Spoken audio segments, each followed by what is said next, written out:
Добре дојдовте сите кои што не следите пред малите екрани. Ова е ново издание на Fair Play, во кој што наша тема ќе биде еден од омилените спортови на сите македонци и можеби најпопуларниот во Македонија. Се разбира дека тоа е ракометот. Мојот денешен гостин е меѓу светски познатите ракометари, заслужи место во куќата на славните заради тоа што на позицијата десно крило, па ќе речеме меѓу оние кои што оставија голем траг на ракометната сцена. Во својата богата кариера како играч успеа да освои 7 титули со репрезентацијата на Хрватска од големите ракометни собери, а има и 3 титули од Лигата на шампионите, меѓу нив 2 со ракометниот клуб Вардар. Познат е по тоа што на теренот често знаел во моментите кога е најпотребно тој да го преземе ризикот и најчесто тоа завршуваше успешно, па затоа тој ги понесуваше тие епитети и титули Man of the Match или човек на надпреварот. Ќе ве потсетам дека такви потези имаше со Вардар во едно атрактивно полуфинале против Барселона и можеби уште поважно во клучниот последен погодок во финалето против Пари Сен-Жермен. Во овие моменти, односно годинава, тој се врати на за него добро познатото место во црвено-црниот храм на Вардар, Јане Сандански, но овој пат со поинаква улога, а тоа е улогата на тренер. Ќе ми биде чест и задоволство денеска во Fair Play да бидам домаќин на Иван Чупич. Останете со нас.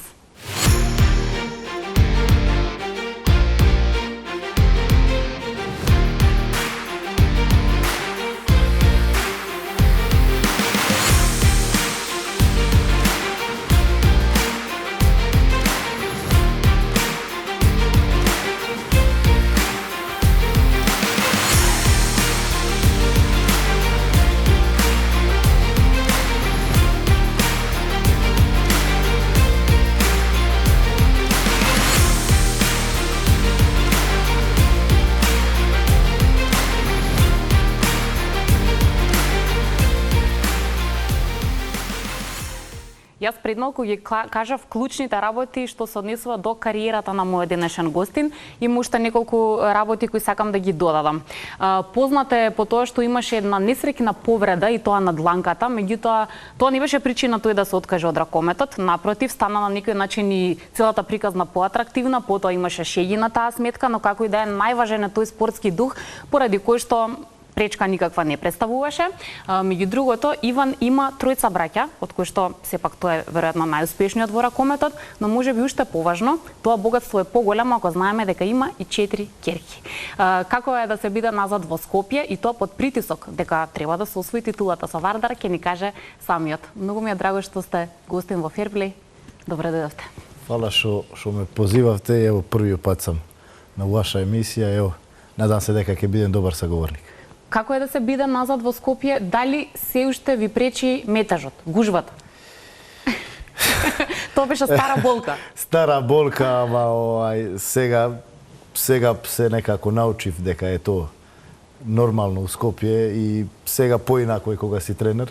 Си многу у сала, кога одиш еднашка со кола у сала, се цел ден така да не ти пречи порано како играч, 2-3 пати у сала, одиш, вратиш се така да сега е малце поедноставно.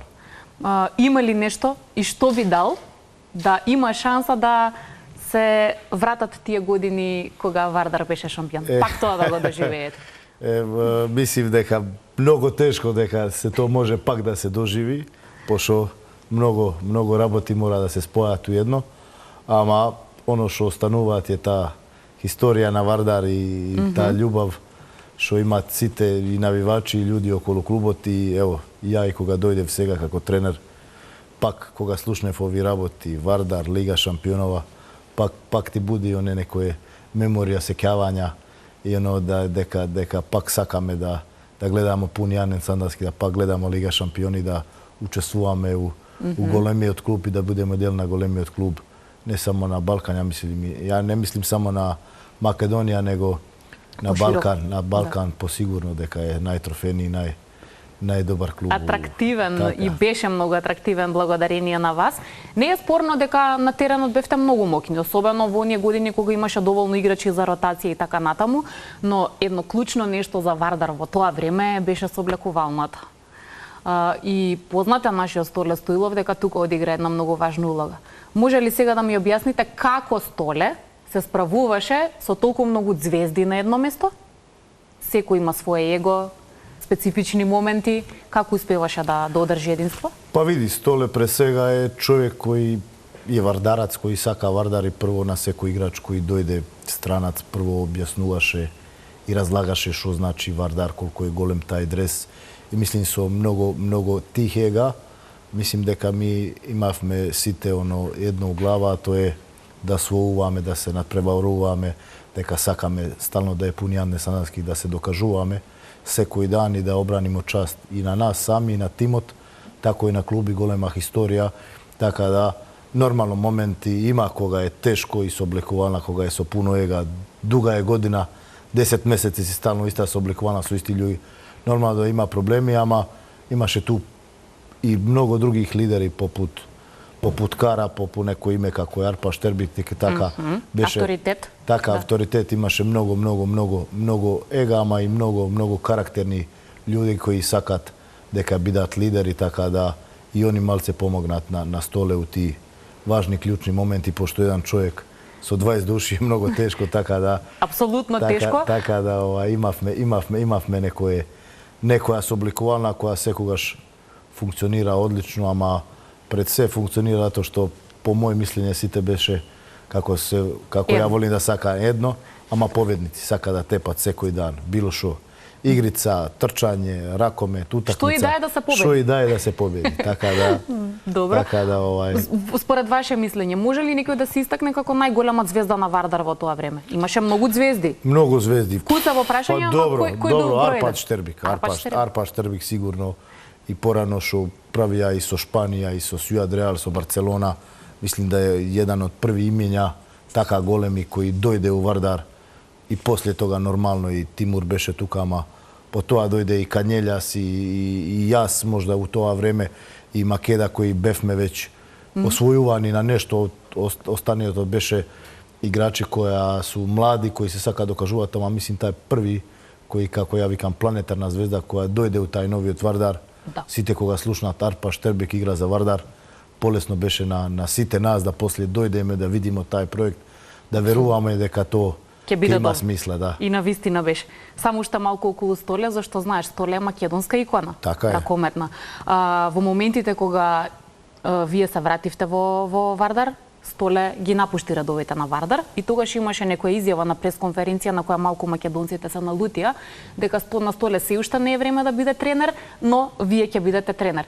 Само ме интересира сега каква е вашата комуникација. Па добро, јас со Столе се слушнав, бевме и еднашка на кафе и си ту и таму кога имамо време си пишувамо.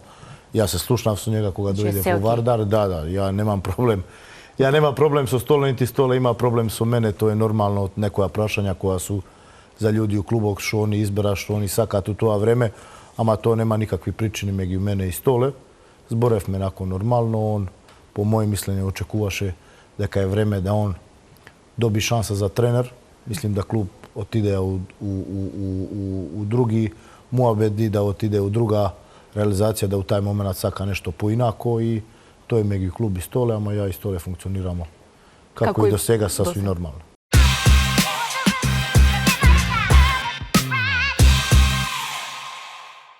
Споменав дека имате тројца браќа и сите се на некој начин во ракометот. Така е, сите су ракомет. Но сега повторно искрено да ми кажете, што во вас се разликуваше од нив, за да вие некако најмногу навлезете во овој спорт и станете најуспешен од сите нив во овој спорт? Тоа е карактер, работа или што? Карактерно смо ми сите браќа слични и може би дека ја имав та лева рака и може би дека ја не сакав ништо друго да правим у живот него да играм ракомет. Они су ишли у школа и на факултет и имали су поинаки работи, иако многу сакаат ракомет и уште су ракомет сите, ама у некои моменти због школување, због факултети беше споредна работа. За мене од првиот ден кога влезем у сала постоеше само ракомет и имав многу проблеми дома со мајка ми и со татко дека мора да завршим школа, да мора да одим у школа, пошто не бев за школа, само бев за сала. Ама се испостави дека добро одлучивте. А испостави се добро тај период, како сите викаат, знаеш, многу им фали школа, многу им фали друштво и школа. Ја бев најсретан човек на свет кога заврши средња школа. Не морам више да одим у школа, не мора да се замарам, можем само да бидем у сала Ја се препородив од тогаш. Да, добро, меѓутоа и спортот воспитува на некој свој начин и таму има пријателство и таму има. Сега кога завршив да играм ракомет, станав тренер, сега видиш шој кога одиш у школа да запишеш мастер коуч, да идеш 3 години на школување, Б лиценца, лиценца. Повторно во клуб. Дека за се треба школа и дека мамо и татко ми су били прави кога зборија да треба и школа, треба и учење, треба и ова, ама младост, лудост. Сега уште една, според мене, многу важна работа. Познато е дека сте добри пријатели со Ивано Балич. Да. И дека на некој начин тој е вашиот ракометен заштитник или учител или пријател. Што е тоа што тој го виде во вас во време кога веќе беше звезда и веќе имаше авторитет, за вие да му се допаднете повеќе од сите други деца? Не знам, од првиот дан кога дојдевме заедно, он беше Уметковиќ, тогаш еден нормално, од главни звезди, главни играчи. Ја како млад, 15-16 година, како некој младој талент, дојдев на тренинг, пошто Метковиќ и таа Метковска школа е многу позната по млади рокометари, по добра академија за младинци. И ја дојдев таму први тим да тренирам, да се докажувам. И од првиот ден, он стално сакаше да збори за мене, за тренинг, за шутеви, за работа, за ова, за она. И така на некој начин се зближимо и ја многу пати кажав дека ми он беше као ракометни брат, пошто имам тројца браќа, да ми он баш беше на терена секој дан брат и понашаше со некои моменти заштитнички и некој момент над као стари брат, као со авторитет. Ама многу зборевме за ракомет и мислим дека ми он да да кажем, осим тај мој дел да сакам, да само играм ракомет, ми он дае тај први пуш кога тако ти дојде некои играчи кои су планетарни или светски звезди или најдобри у тај момент на свет и виде нешто у тебе дека сигурно е тоа нека позитивна. Поинакво од другите, да. Знаел никогаш да има расправија или конфликт со некој друг поради вас? Па имаше, повеќе со тренер. Со тренери? Повеќе со тренери, да, тоа што балканска школа, ја млад играч, кога го промашиш или кога нешто се случи лошо на тренинг, така беше период на тренери дека се многу викаат, многу псуваат, многу критизираат. Добро. И он тогаш 2-3 пати стане заштитнички позади мене. Ама мислим дека ме тоа и ојача како играч после после кога тренери викаат на мене, кога дојдеш у некои години не се замараш повеќе. А вие подоцна во годините кога вие станавте искусен, имавте вие на некој начин своји деца? Имав. Мислим дека тај период ми беше најубав во моја кариера у Загреб, задните 3 години. Гојун, Муса и јас три као 86-то годиште кои смо поминали се во репрезентација и се скупивме исто време дека дојдевме у Загреб да играмо задње 2-3 години од кариера и тамо видивме младе тога Кларицу, Главаша, Срну, Мандича, сите тие кои сега након 3-4 години си отидаат у Магдебург, Монпелје, у Келце, освоја медаља сега за Хрватска на светско првенство и се гледаат дека смо нормално. Тренери помогнаат резултати они сами, ама се гледа и тај ми е најубав дел из тие 3-4 години у Загреб дека си можда малце некоме помогол, објаснио што е професионализам, како што да се работи. Така, некому. да бидеш пример и на терен, и ван терен, да се осеќаш гордо да на некоме помогне.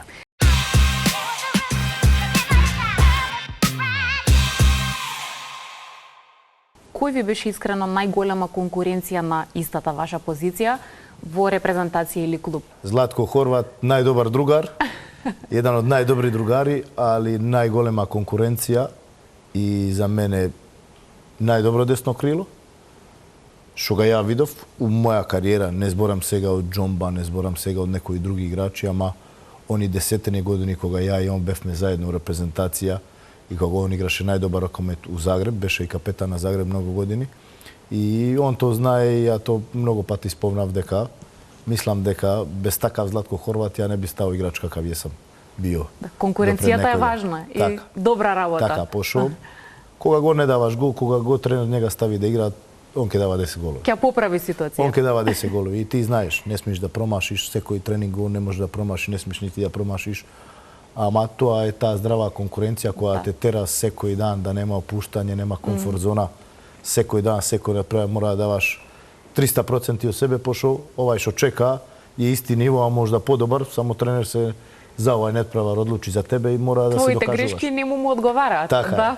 така е. Има ли некој играч од најдобрите ракометари во светот со кој што никогаш немавте шанса да бидете соиграчи во ист тим, а би сакале да можевте да играте со него? Па со Карабатич, пример, со Карабатич, со Микел Хансен, пример, тоа су тие неки кои су били у моје време. Да. Сега има Гицел, ама добро, јас сум веќе стар да играм ракомет, ама у тоа време сигурно Ландин, Хансен, Карабатич, така да мислим повеќе помалку со остали, ма играв и кроз репрезентација и кроз клубови со многу врвних играчи играв, така да имам многу често запознав многу голема имиња во ракомет. Да, слушнав една изјава, таа не е нова, малку е постара, каде што Карабатич за вас вели, тоа е момче кое што никогаш не сака да изгуби.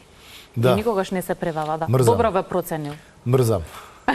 Иако не е убава речи, Но истото важи и за него. Не сме ништо да се тако збори, да нешто мрзиш, да ти е нешто мрско, ама и тоа ја и дан денас на моje играчи зборам. Све разбирам, све, ама мрзим да губим. Да. Кога сме веќе на тема французи, се уште ги сонувате?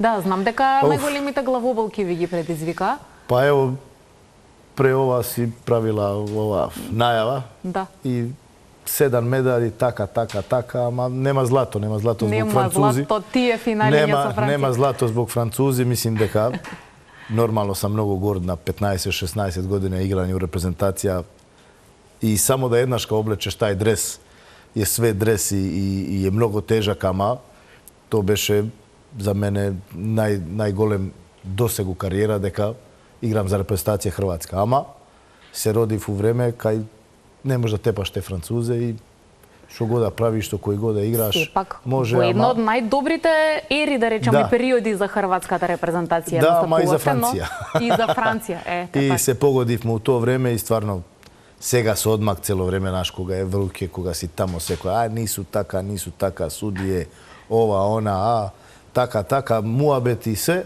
ама кога сега малце си објективан, кога помина време, стварно најдобар тим, што ја видов најдобра репрезентација, ево сега е Данска, у тај момент, веќе задње 2-3 години, ама тие доминира 10 години без проблем. Тие владеја со ракометната сцена. Кој најмногу ве малтретираше тој збор ќе го потребам? Омејер, Карабатич, браќа Жил, Фернандез, Гигу, Абалоа, има и дужо. Да, нема крај, а реално и тие има премногу играчи. Има. И тоа добри на сите позиции, така што нема крај приказката. Може да одберете еден ракометар кој што според вас е најдобар?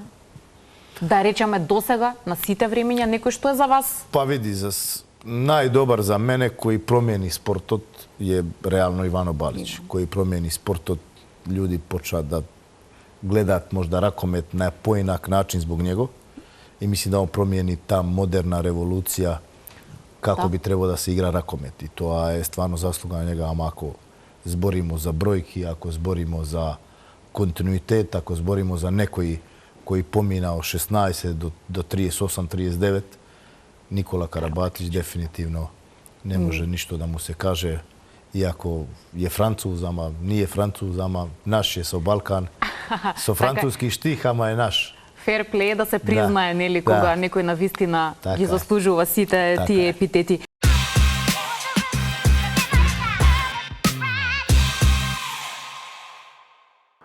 Еден од наследниците на Столе Стоилов на пикерската позиција е актуелен играч на Вардар и репрезентативец на Македонија. Милан Лазаревски, или за ракометните фанови само Мечка. Поради повреда и операција на рамото, Милан моментално се рехабилитира, па ајде да видиме кога ќе ни се врати на терените.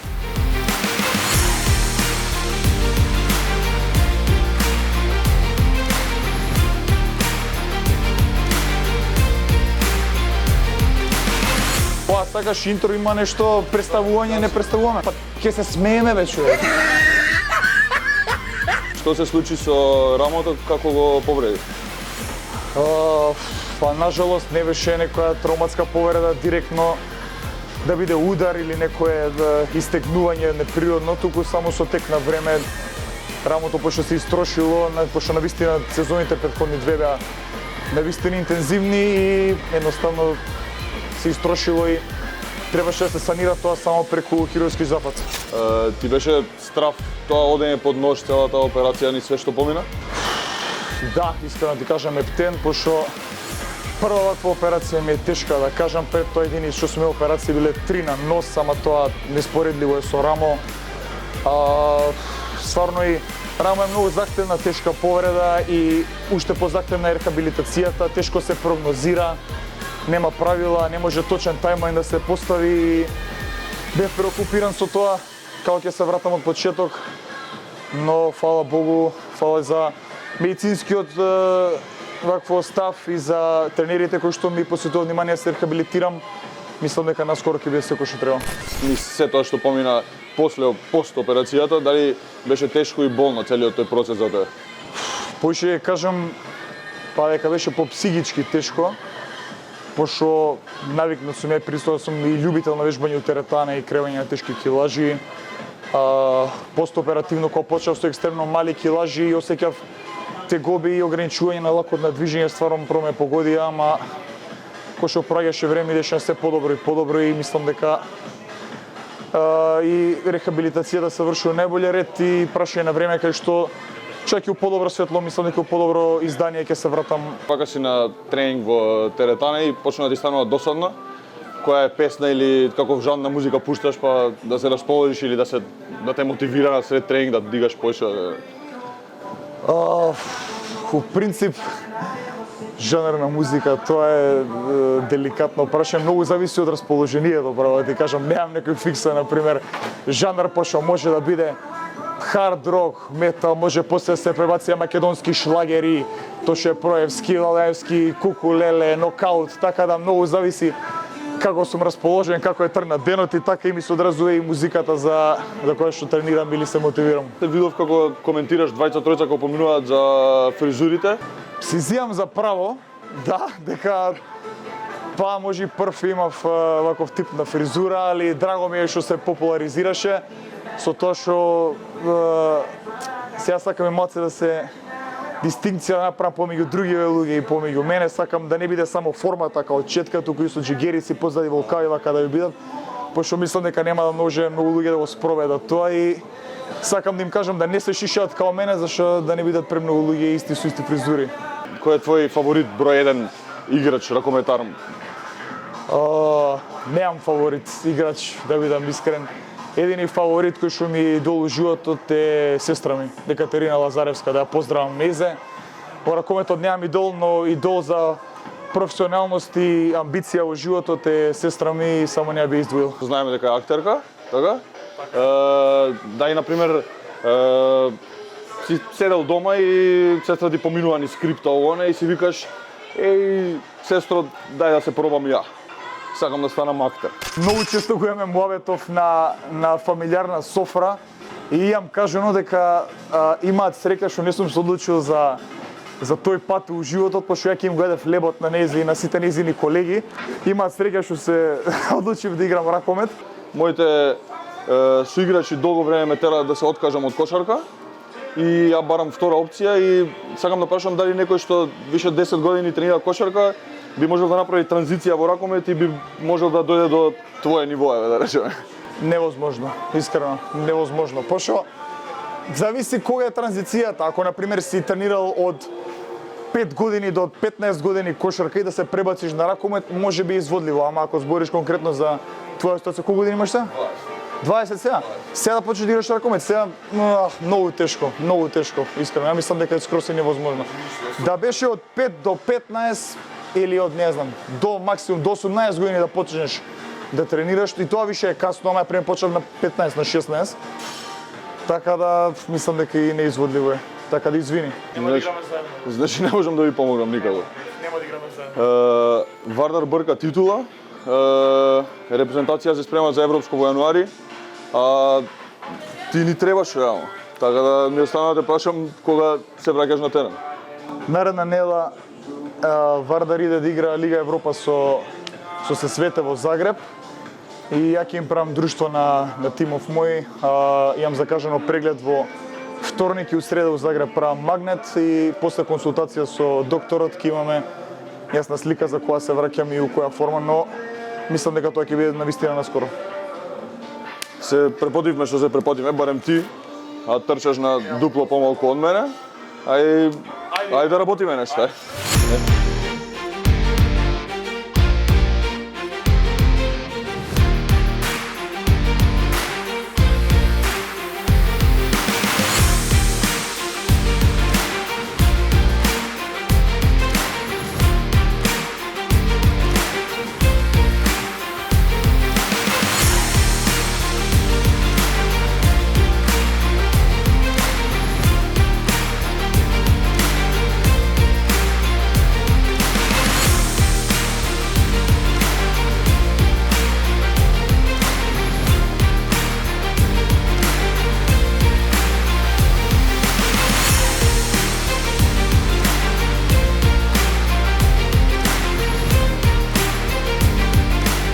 Јас сум Милан Лазаревски, а вие гледате Ферплей со Јана на Телма телевизија.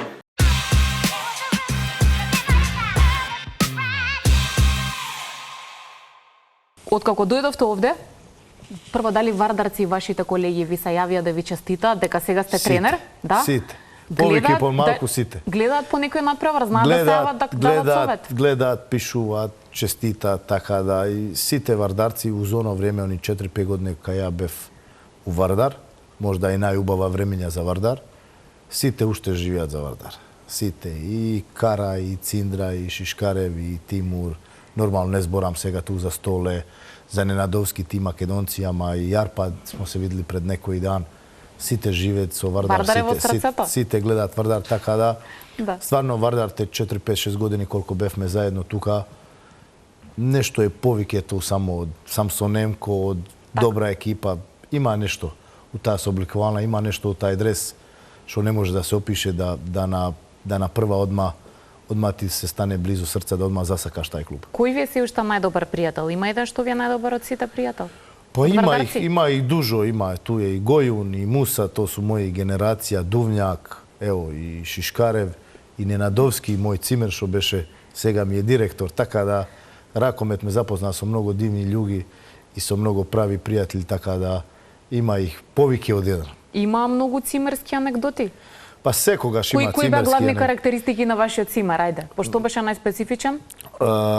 Ненадовски беше мој најдраг цимер. Добро, со Хорват бев пола ракометне кариере, со Хорват пола кариере бев со Штрлек, ама најубава времења како цимер имав со Ненадовски, мој сега директор у Вардар ти 4-5 години, тоа е феноменално. Тоа перфектно комунициравте, немаше проблем. Тоа нема проблем. Кој кога ќе спие, кој кога ќе слуша музика, проблема. кој што... Он мене пазио и мазио и насмијао и се, значи, и имали смо добри муавети и пред утакмица и после, и со пица и со јадење меѓу утакмици смо се сакривали, Добро. Ја и мој цимер смо некако тоа време ти 4-5 година репрезентација е едно, клуб е друго, ама како зборим за ова, мислим дека ако морам да избирам еден, тоа мој цимер Ненадовски Бутко кој е био пар екселанс. Што најмногу, например, знаело да ви недостасува од Скопје, еве кога се вративте, што прво најмногу сакавте да направите?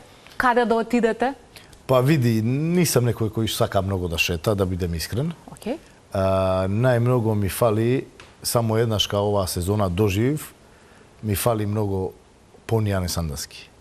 Да, тоа ми фали, беше со Пелистер и одма ти се враќа сите, се кајаме сите убави моменти, ама ево се надамам дека чекор по чекор ќе биде пуна. Подобро и подобро. Пуна не една, него више надпревари, така да тоа ми најмногу фали. Таа атмосфера пред утакмица кога влезеш у сала, тоа е нешто што е неописиво.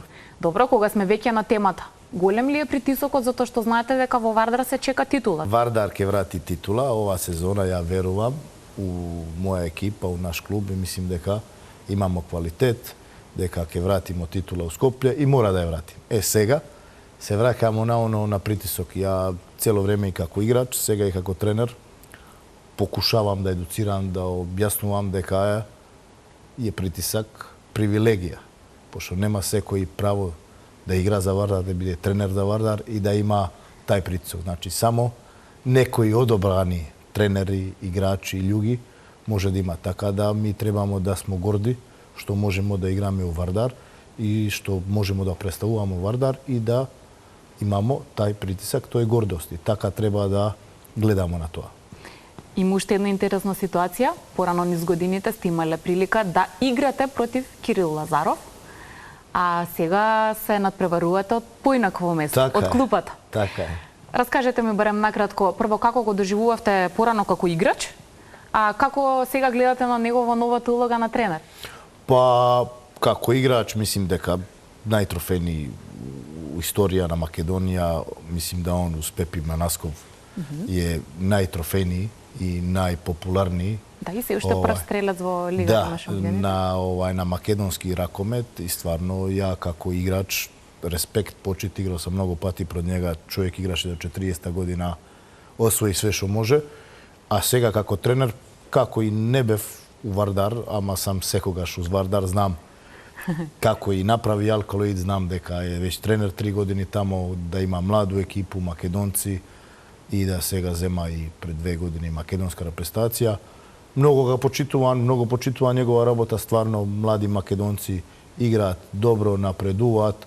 Нормално и прошла година освои европска титула, така да голем респект, мислим дека е врвен тренер, добар колега, нормален човек и мислим дека само и Алкалоид и негов напредак како тренер само кој иде нагоре. Вас лично, кој ви беше најдобар тренер, од кој што најмногу научивте, со кого најслабо ви одеше да се разберете? Па, за мене најдобар тренер што га ја имав у кариера беше Раул. Раул Гонзалес. Раул, пошо он едини тренер кој ги имав у кариера кој само имаше авторитет на знање. Значи не му требаше никаква ни психологија, ни дисциплина. Он само со авторитет знаење правише све што треба да прави и прие и после утакмица и за време на тренинг. И тоа ме јако фасцинираше у тоа време како е тоа можно. Да, како е тоа можно само без некоја психологија, без некоја дисциплина, без нешто. Беше кул, ама сите га почитуваат и слушаат и респектираат некоја правила, некоја дисциплина, тоа што многу знае. И тоа ми е онако остало цело време у глава, а некој да ми не оди најдобро, немам стварно за некој да така нешто кажем, пошто со секој тренер у кариера нешто освоив. Тако да секој тренер и кај бев и у Горење, и у Метковиќ, и кога бев после и у Загреб, и у Полска, и у Германија, со секој тренер тај тим нешто освои, така да со секој тренер бев успешан на некој начин, така да немало тоа кавги, конфликти, некои посериозни? Па ја сам многу тежок карактер кога бев играч и нормално да имаше некогаш и А зошто тежок карактер, зошто? Па затоа што знаевте да не ги слушате тренерите? Не, ја слушав тренери и ама тренери у некое време за мене у глава не разбира дека ја правам се за победа. Да не ме интересира. И ако тренер избере лош играч да игра, и ако тренер избере лоша тактика или ако лоше тренирам, мене тоа све живцира, пошто знаем да утре нема да тепам ако и така. Да правим све што можам, и ако не е моја работа, правим све што можам да пресвртим тоа да утре тепам, или за утре, или за 5 дена. И такав карактер на дневна база, знаем да за некој тренер не беше лесан, и со некои одлуки не се согласувам зашто игра ова или бек, зашто она, зашто играм ова бран, дај, мора, вака, нака. Да тепам, пошто мрзам да губам. И то не беше из неауторитет према тренер, тоа не беше због недисциплина, тоа беше само еден од моих работи затоа што желба за победа. Желба за победа, ништо друго. Ама со секој тренер и дан денеска имам и добре контакти и кога се видимо и си дружиме и пиеме кафе, стварно немав ни со ниеден да не зборам, да немам да сам се искарал со некој, да нема да не збориме, да нешто некој за мене лоше мисли или ја за некој тренер, стварно знаев од почеток на кариера кај играч, кај тренер, кај граница, ама некогаш и ја бев многу тежок у некој момент и признам. Сега сте на спротивната ситуација. Сега играчите така вас ќе ви прават главоболки понекогаш. Дали може со зборови да го објасните следново? Што ги разликува? Оние играчи што реално немаат, речи се, никогаш капацитет да бидат man of the match или game changer. Тука се, ја вршат својата работа, имаат некаква стабилност, но никогаш не се доволно храбри кога е најризично. А спротивно на тоа, вие сте пример, сте го докажале на терен тоа дека можете, дека има нешто во вас кога е најпотребно тогаш да се постигне победа. Што е разликата меѓу тие два типа на играчи?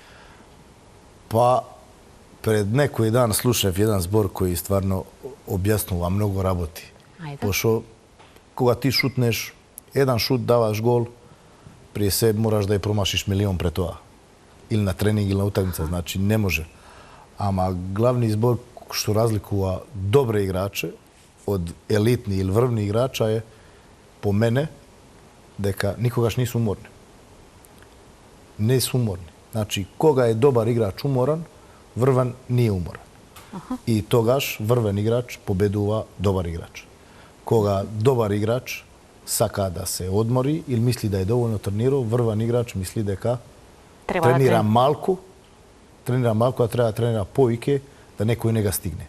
Значи, тај менталитет, што значи на секој дан, да мора да тренираш повеќе од сите, да мора секој дан да се будиш, да идеш на време да спиеш, да си дисциплиниран, јер те работи те деле од добрих и врвних играча.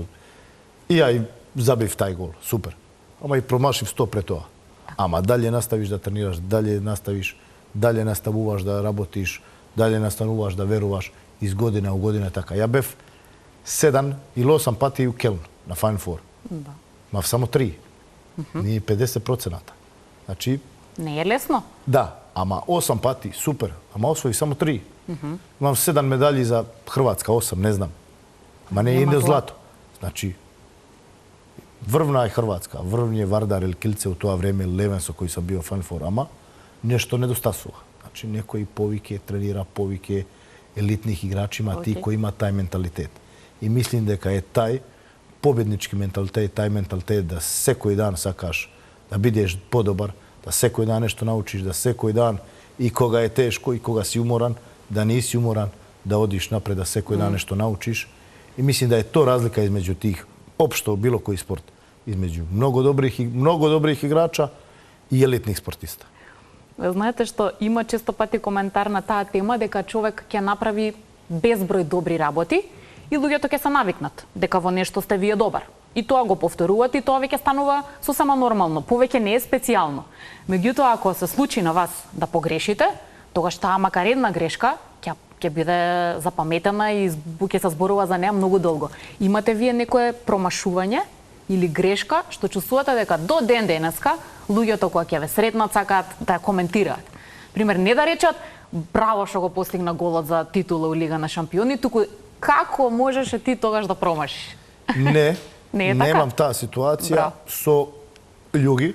Ама имам една ситуација, мислим да беше Данска 2014 со Хрватска полуфинале со данци. Добро. Водивме 3 или 4 разлика и негди 35-та, 36-та, 37-та минута второ полувреме за финале. Тогаш уште беше 15-20 минути до крај. Промашувам пенал и по тоа промашувам зицер чисти со крило. 6-4 бевме, 2 повеќе. И да одевме на 6-7-8, да влеземе во финале. Ја промашив таа 2 зицера и после со они вратија и свртија утакмица и изгубивме. И не одивме во финале. Тајна превар мене Мач. До ден денеска многу мачи. Немам проблем со луѓи, дали некој у тоа време или се може да заборавил, ама до ден денеска мислим дека тоа е некоја утакмица или некоја таа 2 шута која сам требал да даем, ама не и даев. Не требало, не можело така да биде, односно. Има ли некое нешто што сметате дека друго што требало да биде поинакво во вашата кариера, попрецизно да речеме некој клуб, каде што можеби требаше да играте, а не прифативте понуда да одите да играте? Би менувале нешто? Не, се да биде исто. Ништо. Кои клубови ги одбивте во текот на кариерата?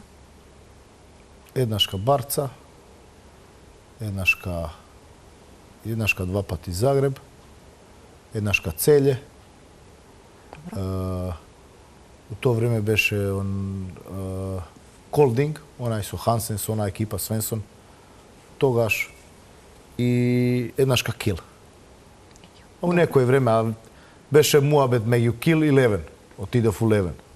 Беше муабет у тоа време меѓу, не знам, Металург, Келце, тогаш кога Металург беше многу јак. Да. Металург, Келце и тај Копенхаген. Ја отидев у Келце. Бев у Велење 2-3 години, беше опција Целје, Загреб, и јас одлучив за Германија. Така да, беше многу муабет, ама ја бев врло реален со своји очекувања и тражив тим кај можем да напредувам и тражив тим кој може да осваја. Ама да не е најдобар. Не сакам да играм најдобри тимови. Сакам да одем у тим кој е кој не е Кил, кој не е Барцелона, кој не е наш. Кил, супер, а ја одим у Левен. Добро. Знаеш. Значи малку поголема борбата да биде. Така да се достигне до underdog. Тоа е битно. Добро, тоа чувство на некој начин ве мотивира. Знам дека многу често сте раскажувале на темата за вашата дланка и вашиот прст, меѓутоа и тука кратко, верувам дека деца, млади и други спортисти ќе слушаат. Сериозна е таа работа да ова не ве демотивира? Имаше некој клучен момент кога што ви беше најважен, како некој клик во главата дека не е важно. Дефинитивно продолжувам. Тоа кога се случило, па 2 месеци само слушнав да нема шанса да више играм ракомет. Ама надписите не беа такви, затоа што во прво време во весници пишуваше докторите на репрезентацијата прогнозираат дека тој ќе ја продолжи кариерата, не дека нема да ја продолжи. Да. И знаеш, збори овај нема да игра, нема да више биде како порано, шанса нема, лева рака, шутерска рака, како ќе се врати, како ќе држи топка. Ракометни куалари, ракометни муабет. И јас сам такав инатлив. Многу сакам да се докажувам, многу сакам да из други луѓе сакам своја мотивација. Која ти у тоа време треба нормално. Дојдеш дома, жена, дете, немаш прст, шо, како. Да одеш надвор, слушнеш и тоа ти дава енергија да будеш. И беше само у тоа време, окей, ќе тренирам, ќе чутим, ќе се вратим, ќе чека доктор, каже месец, 2, 3. Кога ќе се врати, ќе ви покажам на сите. И тоа се случи. Толку. Не треба многу мени за мотивација.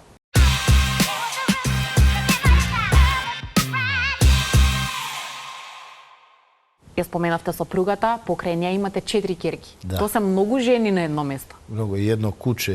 И куче плюс? Куче е едно женско и сега сам земал куче сега... мало мушко, така да нисам сам. За баланс. Ама го знаеме правилото, ќерка на тато, сега ви имате 4. Да.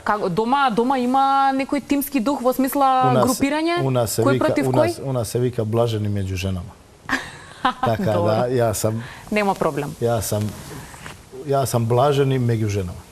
Меѓу моје жене, меѓу моја деца жена, кога дојдеш со пат, кога ово, сам кралј, тука сум. Немаме дома, ама кога не дојде, има кој да се грижи за вас. Така да сите збора, знаеш, мушко, би требало, знаеш, да идеш на пето, машко, знаеш, ово, ракоме, мени е преубаво. Дали се сега сите овде со вас во Скопје? Најстара Барбара запиша факултет у Дубровник, а остала екипа е тука со мене, сите сме тука, запознати сме и со град, и со школа, така да све е постаро, само ево имамо други стан него порано. Да, вие сте практично дома, нема друго дома, во вашиот втор дом, да. Ќе завршам вака, бидејќи целе сезонава титулата, го рековме тоа. Што мислите дека ќе биде најтешко на патот до таа титула? Еврофарм Пилистер, ако одиме по логиката дека брани титулата, тоа значи ќе биде најголем ривал или сепак, еве да речеме, Охрид, Алкалуит може да направат тука некои посериозни проблеми од што очекуваме? Може да направи посериозни проблеми. Ја пред можда месец-два дана кажев дека ова е најдобра лига на Балкан, најконкурентна лига на Балкан и со Алкалуит, Охрид и Вардар, кои смо сега у друга позиција него Пелистер, пошто Пелистер 3 пати поред освои шампион и сега они бране титула и они су пред нас, ми мора да истигаме. Ама оваа сезона е долга, ово е маратон кој ќе трае до 1 јун и секој може на секој да ради проблеме, така да ми морамо да гледаме ово како на маратон, дека собирамо бодови, играмо подобро, преживувамо некои утакмице кои морамо надправи, пошто не може секоја да е савршена и да имамо наш цил тамо у јуну, а тоа е титула. Имате добри дечки во екипата, задоволен сте со што располагате? Много добри Да бидат и дечки. добри луѓе, не само играчи. Много добра собликувална, много добри љуѓи, нормално. Ја нов тренер, 10 нових играча оваа зона. Требало е некоја 2-3 месеца да се запозна, да се зближи со облекувална, дека то профункционира, пошто много нових луѓе е внатре у екипа, ама сега после 3-4 месеци што сме заедно, мислим да можем стварно да кажем и како луѓи и како професионалци и како амбициозни, оно што ти треба во екипа, со амбициозни, да почнуваш да живеат со Вардар, со овај дрес, со оваа публика, така да полека правимо тимот кој може да биде први јун шампион, да се дигне титула. Строг? Дали сте строг тренер? Праведен. Праведен. Праведен. Објективан, праведен. Добро. И комуникативан. Со мене секогаш може да се збори. На било кој темат. Добро. Мене само ќе ми преостане да посакам среќа на Фала патот кон тоа што ви е зацртано, тоа е титула. Ми направивте многу голема чест што дојдовте ми бидете гостин. Се радувам и се гледаме следно. Јас мислам така е логично да се договориме во Јане Сандански. Сега ние да дојдеме на ваш терен и да дадеме поддршка. Дојдете кога биде титула у зрак па да правите интервју со играчи. Ете така. Добро, уште еднаш ви посакувам среќа и се гледаме во следна прилика. Фала многу. Ви благодарам многу, беше тоа Иван Чупич повторно во Македонија, сега реков со поинаква улога да биде тренер на црвено-црните. Знам дека ракомет е секогаш тема која што за нас овде во Македонија е интересна, токму затоа се надевам дека уживавте во овие минутки. Ние ќе се видиме повторно во нашиот стандарден термин. До тогаш ви посакувам се најдобро.